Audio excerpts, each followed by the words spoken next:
Well, hello, neighbor. And thank God it's Sunday. I was just outside speaking with my neighbor, and it's a really chilly day in here in Seattle, but a beautiful evening with the sun going down. And we had a nice conversation. And interestingly, she was telling me about a craft fair that she'd gone to, and for a couple of days over a weekend, and she was wanting to just kind of describe it, and like there were some strange happenings there, she was saying, amongst the different wares being sold. For one, like there were like dolls' heads that had blood, like looking something that looked like blood running down, and axes in them, and just she was like, I just kept to myself the first day, but then someone came up to her table who had like a fake rat on their shoulder the next day, and she decided to mingle among the crowd. And she said that she really just saw people's humanity there. And as strange as some of the things were, well, we won't say strange, that's my name. Weird. No, they, she realized that we as people, we all are searching, for answers and for the truth. And it made me think of, well, you don't know that I took a trip over this past summer, which has almost been a year ago now, with my son. After he graduated from high school, I took a trip to both see some family that we have overseas in Germany, and we had an opportunity as well to see some other parts of Europe, and we took a cruise. And we went to one of the places that we went to, one of the countries we went to was Greece. And in Greece, we actually also went to this renowned spot called Mars Hill. And I was familiar with Mars Hill, or what used to call it, had been called Mars Hill. I was familiar with it from it being it talked about in the Bible. And so that was kind of something that was going on, into some degree. I'll tell you a little bit about Mars Hill. And I pulled it up. Even though I've been there, I was still learning on my trip, and I'm still learning about some of the geography and history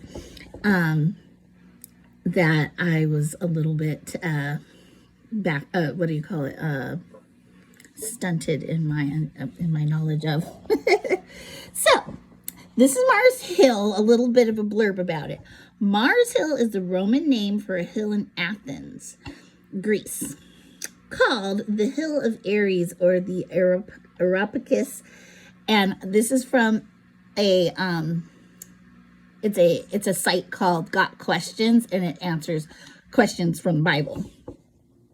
And then it says in the quote, in parentheses, Acts 17, 19 and 22 is where it's talked about. Ares was the Greek god of war, and according to Greek mythology, this hill was the place where Ares stood trial before the other gods for the murder of Poseidon's son, Eleutheros.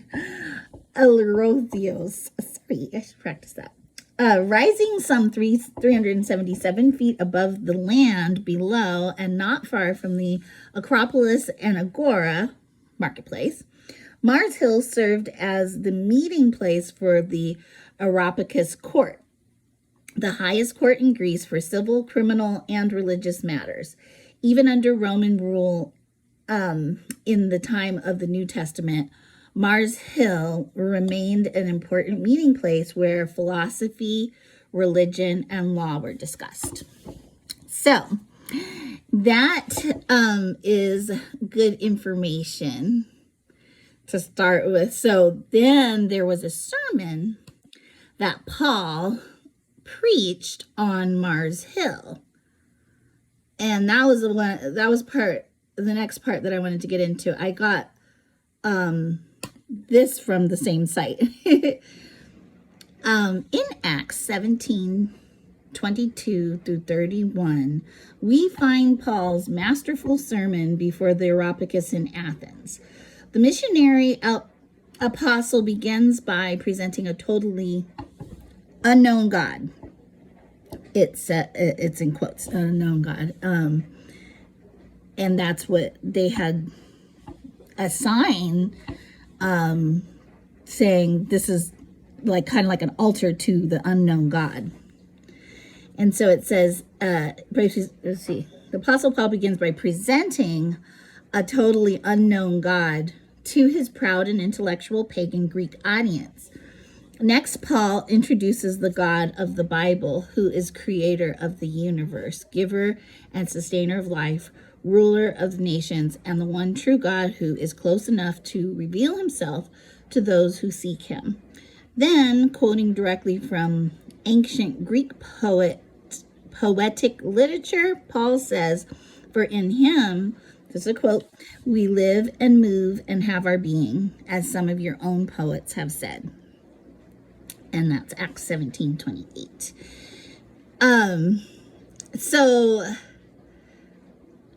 I wanted to read just a couple more little paragraphs of this article. Paul greatly, let's see. I wanted to get to the point here. So it says, sin separates us from God, because we talked about the things that happened in the beginning of the Bible in Genesis. The first thing that wasn't right, that kind of led to all the others. And then in quotes it says, "Yet he is actually not far from each one of us, for," this is what Paul's sermon said, "in him we live and move and have our being," preached Paul, Acts 17:27 to 28.